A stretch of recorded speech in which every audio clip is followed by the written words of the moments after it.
Hey, good morning, everyone. Thank you. Hey, good morning, everyone. We'll give it just one more minute here. I know we're going to expect some more people to trickle their way in from the waiting room, but I hope everyone's having a fantastic morning so far and a great week so far, and everyone's been enjoying Stronger. It's definitely been insightful for me, for sure, seeing a lot of different amazing speakers, different backgrounds as well. Um, but it looks like we have some more folks trickling in, which is great. But I'm going to go ahead and get started in the interest of time. So, again, good morning. It's a pleasure to be here with you today. And thank you to CyberSaint for facilitating this opportunity. I'm Brett Tobert. My pronouns are he, him, and I'm a senior threat intelligence analyst at a North American media company. I'm really excited to have some tactical breakfast with you all today. So, I have my apron on as we review and discuss search engine results pages, or SERP, as I like to say, and how we can use those for threat detection. All right. So today we'll review the threat landscape and highlight why you even have this talk to begin with. Then we'll get into how SERP can enable proactive detection and hunting practices for some different use cases. And then we'll wrap things up by thinking ahead and taking the time for questions as well. Before getting into the thick of things, I have to provide this standard disclaimer, sort of. Everything you hear about in this presentation is representative of my opinion and perspective of the threat landscape, and not representative of my employer. Uh-oh. What is this? Okay. All right. So just a little bit about myself, your chef for the day. As mentioned, I'm a senior threat intelligence analyst. I also teach undergraduate cybersecurity courses part-time at Bowie State University. Shout out to the Bulldogs. In the past, I've operated as a cyber threat intelligence analyst in the financial services sector and as a network defense analyst in the U.S. intelligence community. I hail from the DC metropolitan region. For those unfamiliar, DMV is an acronym for DC, Maryland, Virginia. So I grew up in DC and Prince George's County, Maryland. I have various, technology specific interests for the field. However, right now in my career, I'm a bit more focused on tech philanthropy and the idea of, giving back, enabling others, and uplifting newcomers to the field, especially those of marginalized backgrounds. If you too have similar passions, I highly recommend you check out Cyversity, Minorities in Cybersecurity, and Somos Tech. When I take my practitioner hat off, I'm usually watching tennis, cheering on my Green Bay Packers, or in the kitchen trying out a new recipe. None of those will be as cool as the ones we check out today. So let's get started. Yeah. So I like to begin things here by first taking a look back at the threat landscape over the last couple of years. Towards the end of 2022, there was a subtle shift in malware delivery among cybercriminals and commodity operators. Microsoft made another big push to block macros and Office documents from the internet by default. That was back in Q3 2022. So, a lot of mouse spam, operators, relying on traditional macro-enabled phishing documents, all of that stuff became slowly yet increasingly unsuccessful. As such, throughout 2023 and still to this day, there's been a huge surge in malvertising activity. Malvertising is a broad term that encompasses any situation where a threat actor leverages digital online advertisements to deliver malware. As such, most operations support malware delivery. Some initial access payloads are used to perform reconnaissance on infected hosts and can be used to retrieve other malware like information stealers, ransomwares, and backdoors. In a lot of cases, malvertising, excuse me, is used to support financially motivated initial access operations. Cyber criminals will sell access to a compromised network to the highest bidder. There have also been some cases where malvertising has been more strategic and more aligned with the objectives of a state-backed operation. For example, Iranian state-sponsored cyber espionage actor ABC 42 has leveraged malvertising tactics for credential theft and for the purposes of gaining access to cloud environments. These threats are likely to continue being, quite successful. Users aren't trained on malvertising as rigorously as they are with typical phishing attacks. So that definitely makes up one element of security awareness that, industry could do a little bit better job of tackling. And, here's a typical flow for a malvertising scam. A user, they leverage some sort of online search engine like Google or Bing. They enter a keyword. This could span looking for popular software products, looking up the hours or contact information of a business, or discovering a food recipe. And after, that search, they'll review the results. Um, but normally prior to this, a threat actor has either poisoned the search engine results or acquired some online advertisements for that search engine, which will allow the threat actor's content to be listed among the higher ranking results on that search engine. This may also be combined with purchasing a typo squat or impersonating domain for the service. And then user clicks on the result, they're typically routed to a website that mimics what would be expected from the legitimate service. However, on the malvertising site, there's usually a lure of some sort to download and execute a file, which will then initiate a malware's infection chain. Occasionally in this flow, some operators like to use traffic distribution systems. This helps evaluate a user's client prior to loading the advertising site. If the user doesn't meet some specified criteria, say web browser type or geographic region, then they may be presented with a benign website instead. Now we're going to pivot over to a different type of scam that's been big in the threat landscape as well over the last few years, and that's illicit employment themed scams. This activity is a bit of a dual threat. One side of it involves threat actors impersonating job recruiters to try and get employees or current job seekers to provide sensitive personal information or execute malicious documents or even visit suspicious third-party sites where a malware download may be prompted saying like, oh, this is some challenge or a digital screening that needs to be completed for a job interview. Another element of this scam is, say, a threat actor building completely doctored personas as job seekers to fraudulently obtain employment at many institutions globally, and then abusing their access for cyber espionage purposes. These scams have become really problematic since the coronavirus pandemic, which saw, a lot of companies and individuals shifting to that remote first mindset. And needing a consistent job was really paramount in that economic uncertainty. And this activity is also slightly converse to malvertising in the sense that it's primarily orchestrated by state-sponsored threats instead of cyber criminals. The most well-known instance is Lazarus Group's Operation Dream Job campaign. This targeted aerospace, defense, and technology sectors by searching for job seekers on platforms like LinkedIn and then deceiving them into executing malicious documents or contributing to fraudulent software development projects. Most of the onus is on, to mitigate these scams for the sake of technology consumers and the public, but organizations do hold some responsibility to ensure there isn't a rogue entity using their name or likeness to trick someone into fraudulently applying for a non-existent, job title or job role. Two distinct threats, but like anything from a blue team perspective, we want to think about, how do we go about detecting or thwarting these threats? One angle from a cyber threat intelligence perspective would be to consider adding malvertising and job recruiter scams to existing intelligence requirements, and then reviewing and actioning any finished reporting on these scams. The problem with this approach is the timeliness. So by the time finished reporting is produced, it's based off of events that happened a week ago, a month ago, several months ago. And then you add more time on top of that to produce a report and share it publicly. So by the time a blue team is in a state where they can action that information, it's a bit dated. And if there were correlated events to what was reported, the impact could very well be set in stone by then.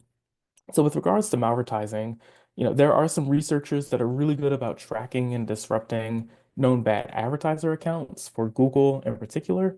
I know Malwarebytes has shown some real expertise in this area. And this is a great method for understanding the scope of an adversary's infrastructure, but likewise, it may not be too fruitful in terms of mitigating a threat in a timely manner.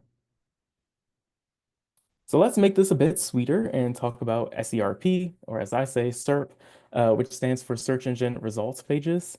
These are literally the data representations of web pages that a search engine displays to a user after they execute some sort of search query.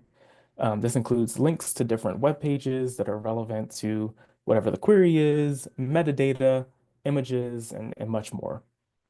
Most SERPs will include paid search results, so those ads or organic search results, and then some additional features we're seeing these days, like AI generated summaries or other recommended searches or other recommended content. Website creators and promoters, marketing professionals use a couple of different techniques to implement search engine optimization or SEO, which will boost where its websites are displayed among the search engine results.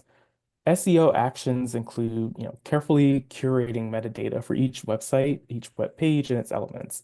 This may include injecting certain keywords and relevant headings and subheadings so that those help boost up a search result among the SERP's ranking. One of the key limitations with SEO is ensuring your search parameters give you what you're looking for. For example, if I use Google to search a waffle recipe, I'm likely to get a bunch of generic results and links to websites and videos on creating the best waffles. However, back in 2018, I had the chance to go to Europe. Ever since then, for me, Belgian waffles with pearl sugar, that's the only way I'll eat my waffles. So in that case, like my search terms have to be a bit more specific to cut through all this endless noise I may not want.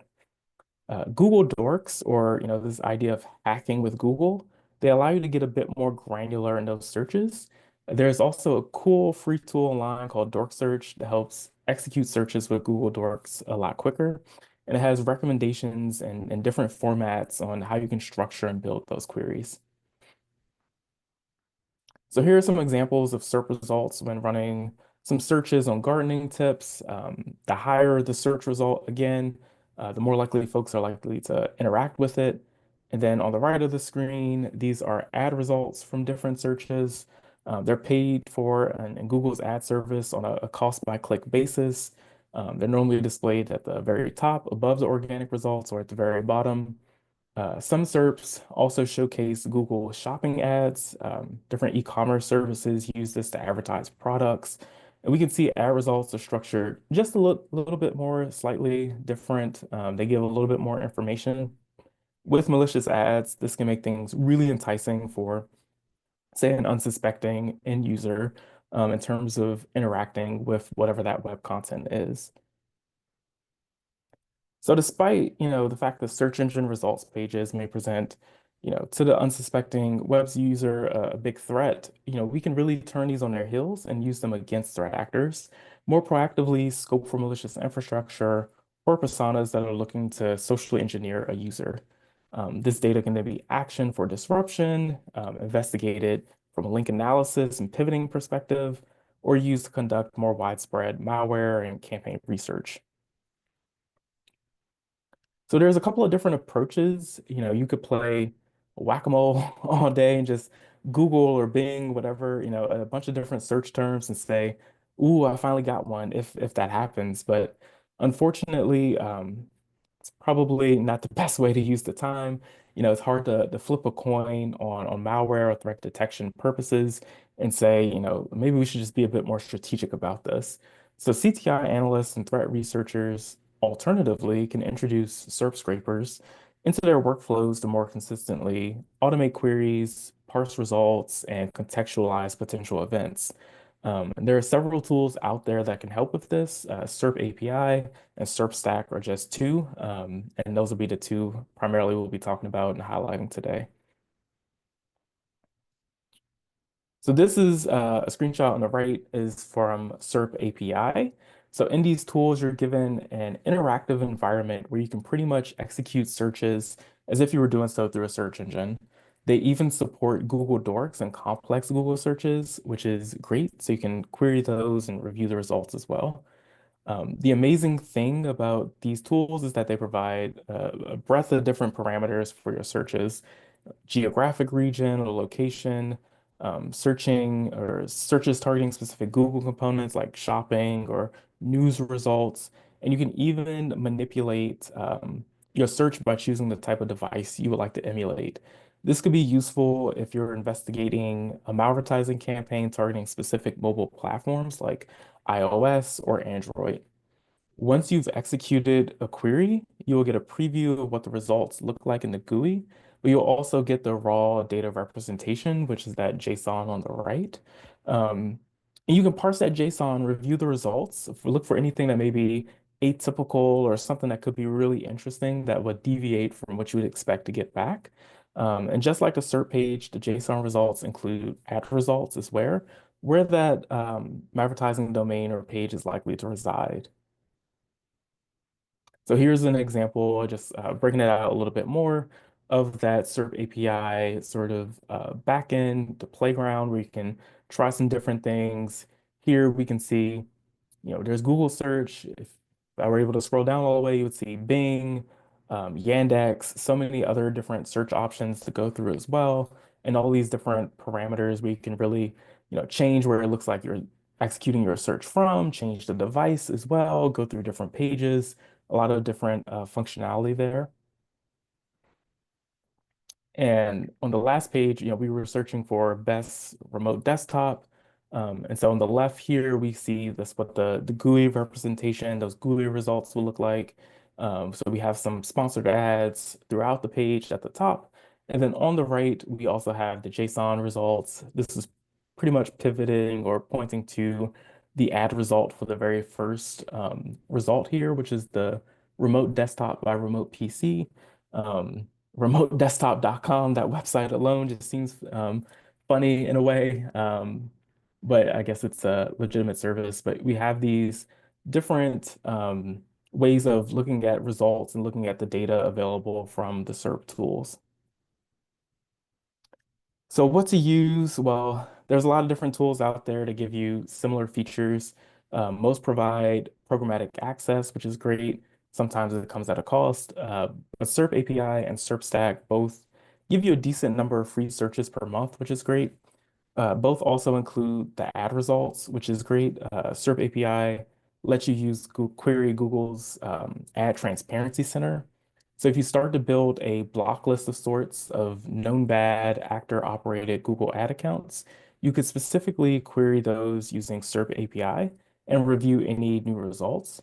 Despite only giving you an interface to Google Search API, SERP Stack is still a pretty good tool. It provides equally lots of good data.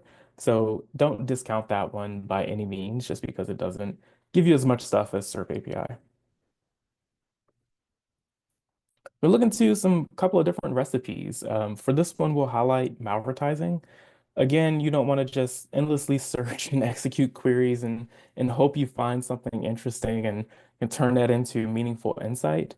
Instead, the recommendation I'd offer would be to use your own internal telemetry. Figure out what are those software and popular utilities that the enterprise is downloading or searching for online.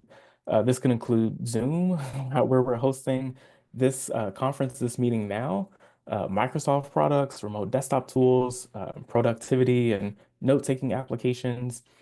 Use your logs, your firewall logs. Figure out, what it is that people are constantly going to Google and searching for to download if there isn't a particular web store or anything for your enterprise where they're supposed to get those applications.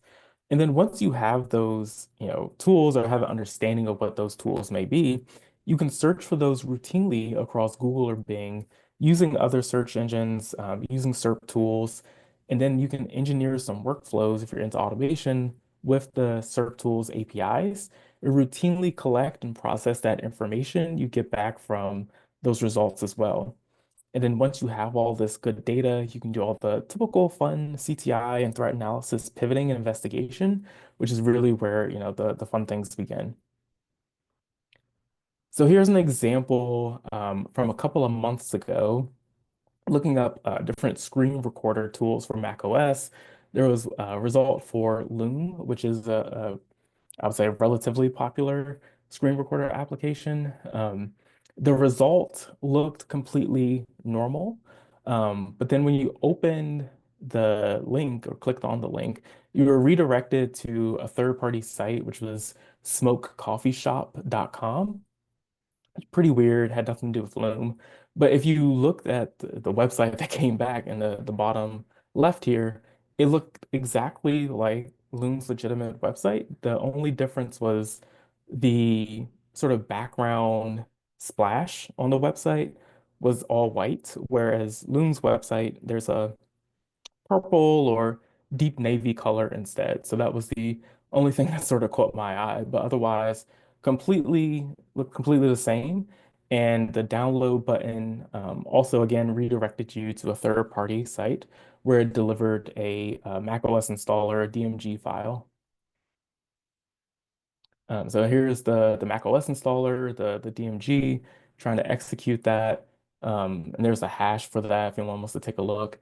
Subsequently, like I had this broken out, but then Moonlock recently released a report about this and they walk through all of the steps. So really just I would advise checking out Moonlock's report. But from running, repeatedly executing these queries and these tools, right? This is one example where looking at the results, you can see that if we look at this, the data, there's a lot of links for Loom that you would expect for a Loom result, but then there's also one for Smoke Coffee Shop that just seemed out of place and didn't make sense. Um, Hence, that's the one to dig into. And you could do a lot of integration with other, intelligence tools like VirusTotal, URL scan, domain tools, Iris, different things to pivot off of this smoke coffee shop and figure out if there's other, domains or other infrastructure related to it, or what's the attribution here, or just continue to investigate the campaign to see what would be the final payload. In this case, it was an information stealer. Pretty sure it was Amos or Atomic Stealer. And then, much like the first recipe, we're going to build on job recruiter impersonation. This one requires a little bit of strategy as well.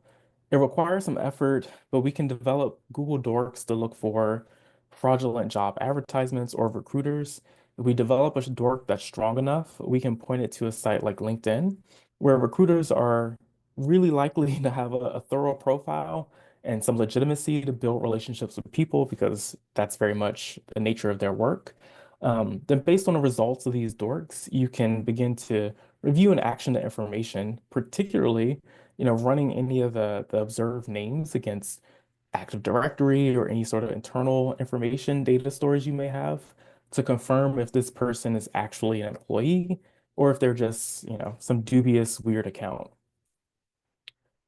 So again, earlier I mentioned, I teach at Bowie State University as well. So instead of approaching things from the job recruiter angle, I wanted to look for other professors or instructors at Bowie State that have, some presence on LinkedIn. So here's the Google Dork, threw that into SERP API, SERP stack. Here's an example of the results you get back. That's the GUI listing, all these different instructors, deans, folks related to the university. And then here is an example of the JSON representation, again, of that data on the back end. And here it can be a little bit overwhelming because you have a lot of results to go through, but some operations you can do over this data or each result you get. If you use Python, you can really split up, say, the string, which is just this title section there, split that up based on the dash, and then take that first component, which is the name. And then once you have a bunch of those, you can aggregate all the names and then validate them against internal telemetry. Again, in this case, more than likely Active Directory, and see if that's like a real, in this case, instructor for the university. And if it is, okay, everything's good. But if it isn't, there's no record of this once being an instructor, they're not onboarding, there's no record of this person.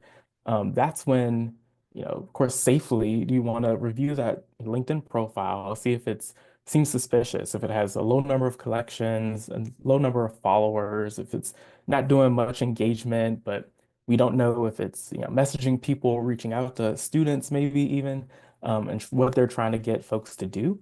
And then actioning that information either through an MSP or with LinkedIn directly if you have contacts to get them to sort of review that profile and then disrupt it if need be. So, very much like whipping up something in the kitchen, things don't always go according to plan. We're working on one of these SERP tools or trying to build out processes around that. So here's some considerations to think of when you get your first taste for SERP and using it for threat detection. So again, the first thing is making sure you really take some time to build out a really good search, one that you know is going to repeatedly return the data you're interested in.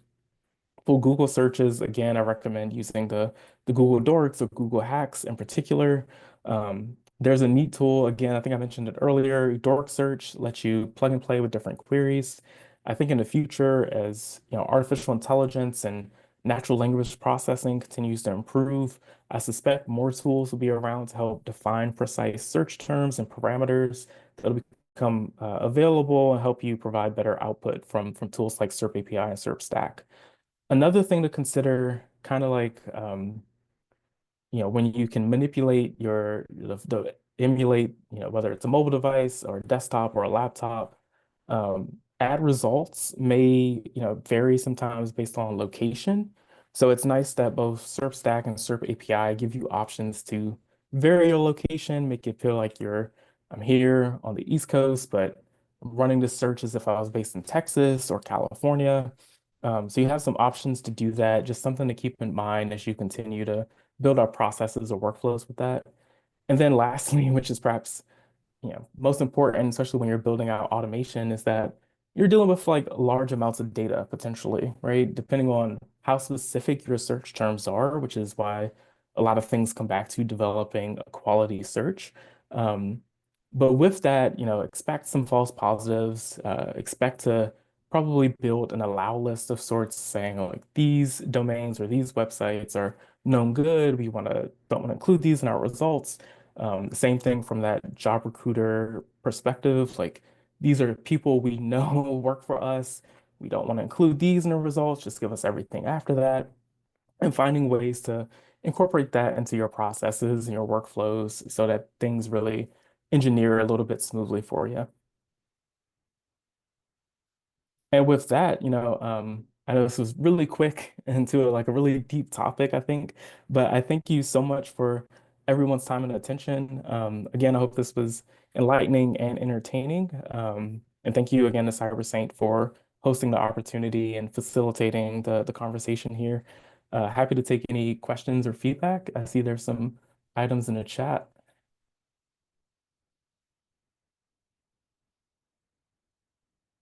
Awesome, a fellow Packers fan. I love it.